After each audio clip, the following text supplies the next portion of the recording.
It's almost Shabbos for Parshas Shmos, and this week's Torah portion we read about how Moses develops into the leader of Israel, despite being away from his people for about 77 years.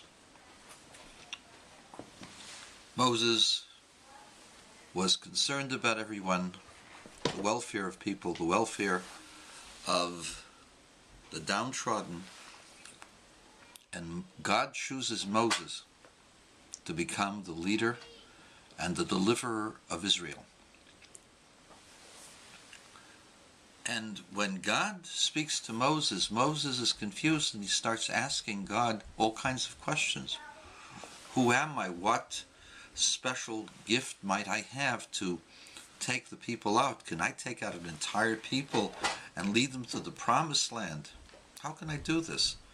With what abilities? And God tells him, when Moses asks, okay, I'll come and speak to the people in the name of God, and I'll ask, what is God's name? And God says something very cryptic.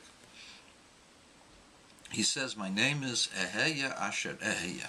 I will be that which I will be, which has got a lot of connotations to it, a lot of interesting subplots within this whole concept. But let's deal with it in a simple way. What does it mean I will be that which I will be? What does it have to do with the mission of Moses? And God is telling Moses that the purpose of existence is already set. Man has got freedom of choice.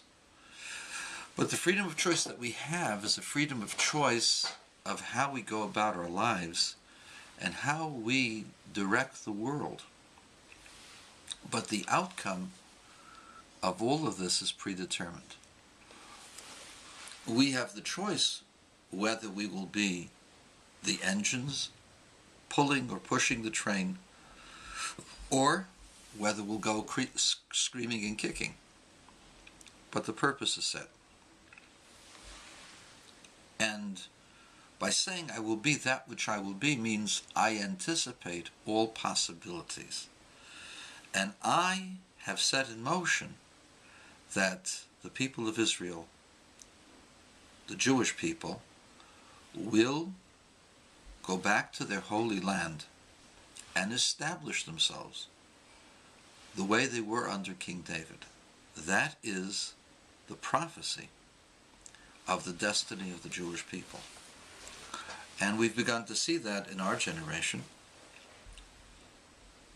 We've begun to see the emergence of a Jewish community that is now free to return to Israel, whoever wants, or free to be what they want, wherever they are in the entire world. It's the first time, almost, there are still some Jews who are subjugated, but it's the first time in recent history that we've had that freedom.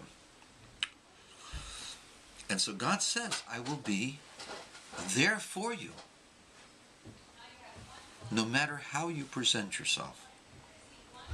I'll always be there with you and for you. And the question is, what is so